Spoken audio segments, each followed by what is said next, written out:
Icône, pour vous servir, bienvenue sur ma chaîne. L'univers post-apocalyptique. Encore un des nombreux thèmes de la science-fiction qui a été traité maintes fois au cinéma. Entre apocalypse zombie, catastrophe naturelle, guerre nucléaire, invasion extraterrestre. Mais quelles sont les conséquences réelles d'une chute totale de notre civilisation? Que se passerait-il réellement? Que feriez-vous pour votre survie? J'en sais rien. C'est une bonne question. Soyons pragmatiques sur ce sujet. Générique.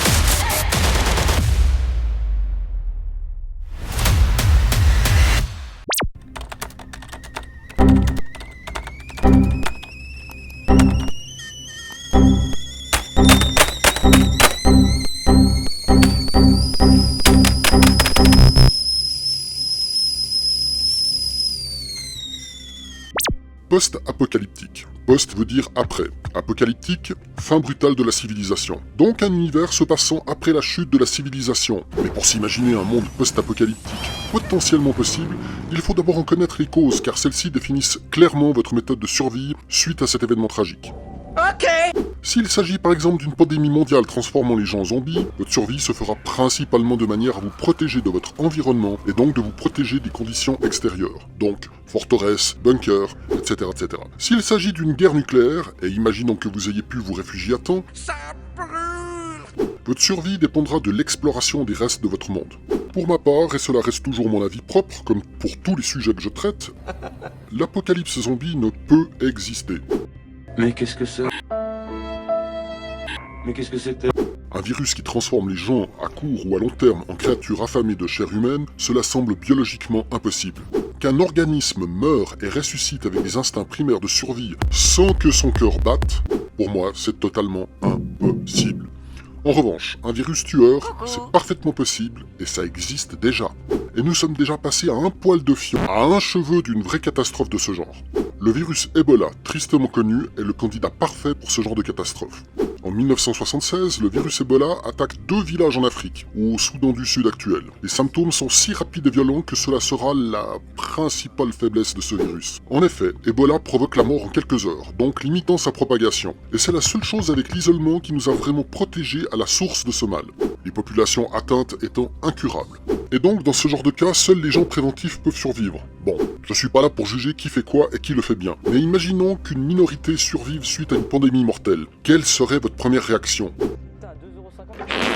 Que vous soyez seul, en famille ou en groupe, l'urgence de la situation nous pousse à trouver et protéger nos réserves de nourriture. Et la plupart des gens s'inquiètent principalement de trouver du PQ, de trouver de quoi survivre. Et c'est chacun pour soi. T'as compris quelque chose à ce qu'il a dit, toi? Parce que moi, j'ai pigé canal. Puis l'homme aura tendance à créer des clans, prenant en contribution les connaissances et métiers de chacun. Et ce n'est pas une exception. Dans la nature, les animaux domestiques, lorsqu'ils sont livrés à eux-mêmes, ont tendance à recréer des meutes. Et cela s'est prouvé après le passage de l'ouragan Katrina en Louisiane en 2005. Les animaux domestiques, indemnes à cette catastrophe et abandonnés à leur sort lors de l'évacuation, survivèrent en meutes bien organisées. Ce que l'on répète souvent, l'union fait la force. Si vous vivez en ville, il est important à ce moment-là de quitter les zones trop habitées, car les mouvements de panique de masse sont imprévisibles. Et l'armée, si elle est déployée, risque de ne plus faire la différence et de tirer à vue pour rétablir l'ordre. Les premiers lieux qui sont attaqués sont généralement les supermarchés et les stations d'essence. Dans la panique, les gens chercheront à se procurer la moindre conserve de nourriture, ainsi que les sachets en poudre lyophilisée. Mais ce que beaucoup ne pensent pas, prendre un maximum de graines pour faire pousser toutes sortes de légumes, et qui se trouvent généralement au rayon fleurs. En effet, vous ne savez pas quelle sera la possibilité de manger quelque chose d'ici quelques semaines. Il vous faut donc anticiper la culture de certains produits. Or donc, les premières choses à faire sont de se cacher, de se protéger, puis de comptabiliser les réserves de nourriture. L'eau, si vos canalisations ne sont pas détruites, devrait encore fonctionner quelque temps. Il faut donc remplir tous les récipients possibles, comme votre baignoire si vous en possédez une. Et il ne faut toucher à ces réserves uniquement si plus rien ne sort de potable du robinet. C'est quoi ça? Du lait de maman. Évidemment, le côté hygiène du corps Slider, you stink. deviendra un sujet certes sensible, mais de moindre importance au niveau survie. Pour ce faire, essaye de récupérer au maximum les eaux de pluie, sauf si vous avez survécu à une apocalypse nucléaire, car celle-ci serait peut-être contaminée.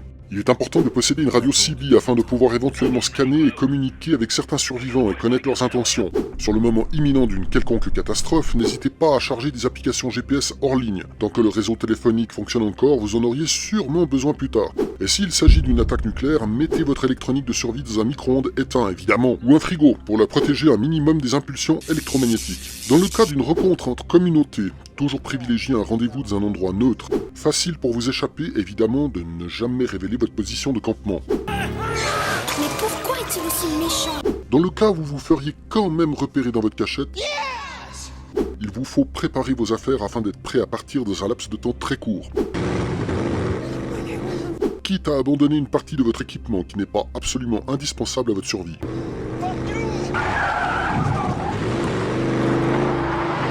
Il faut aussi penser à l'électricité, vous en auriez besoin. Pas pour téléphoner, évidemment. C'est sorti tout seul, bim, les boules de Noël. En plus, je crois même que je vais montrer mon bazar en même temps. Les compagnies de téléphone disparaîtraient très rapidement. Je suis dans la merde. Mais beaucoup d'applications utilisant le GPS peuvent être utilisées en mode hors ligne. C'est pas vrai, je rêve. Et comme je le disais peu avant, l'électricité sera évidemment utile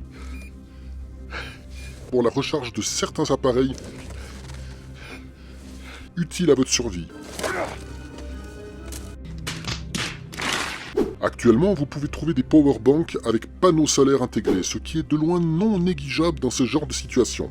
Vous pourriez ainsi trouver facilement sur le marché une lampe de poche rechargeable ou une montre GPS, ou recharger votre téléphone équipé de ces applications GPS. Et n'oubliez pas de charger des applications de randonnée hors ligne par exemple. J'en ai rien à cirer. Il y a un genre de monde post-apocalyptique très intéressant, celui des films Mad Max.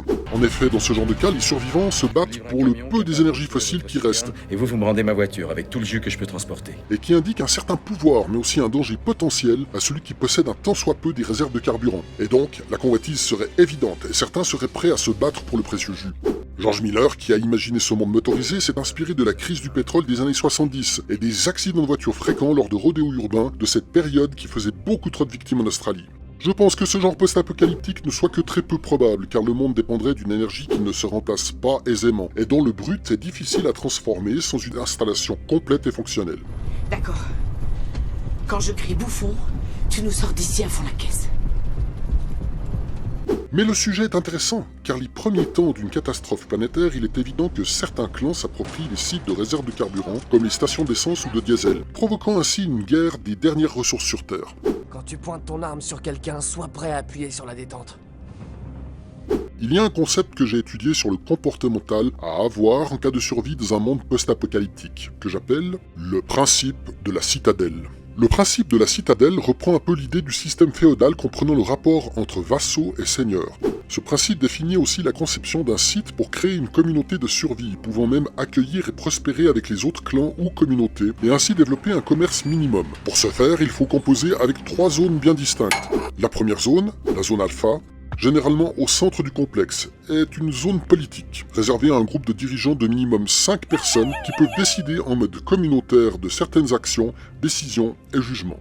Ils sont libres de se déplacer dans les 3 zones du site totalement librement. La seconde zone, la zone communautaire, proche et en contact de la première zone alpha, servant au logement des vétérans du clan et des hommes de confiance. Ainsi, les troupes de sécurité de la zone habitent ce lieu, ainsi que le matériel militaire, et aussi les chefs et citoyens de confiance éprouvés. Les gens vivant dans cette zone ont un accès restreint à la zone alpha, et uniquement sous autorisation, mais en revanche, un accès complet à la troisième zone. D'ailleurs, les résidents de la zone communautaire sont généralement tous des anciens de la troisième zone, dont la confiance a été prouvée. Cette troisième zone, c'est la zone périphérique, ouverte partiellement sur le commerce extérieur, avec une sécurité assurée par des troupes de la zone communautaire, avec une possibilité aux gens venant de l'extérieur de pouvoir troquer et vendre certains produits au sein de cette zone. Celle-ci comporte aussi des logements contrôlés et surveillés continuellement par les troupes de la zone communautaire.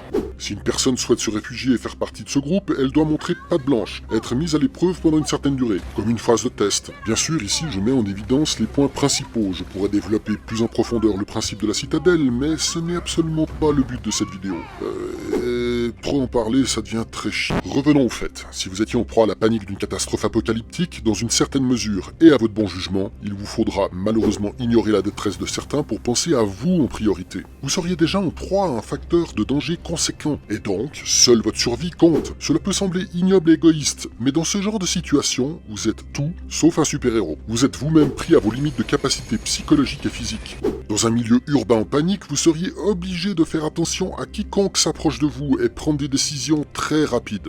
Les armes, si vous en possédez, doivent rester dissuasives. Vous montrez que vous êtes armé, mais ne les utilisez qu'en dernier recours, car la violence engrange la violence, et vos choix de l'instant seront décisifs à votre survie. Laisse tes armes ici, c'est la loi.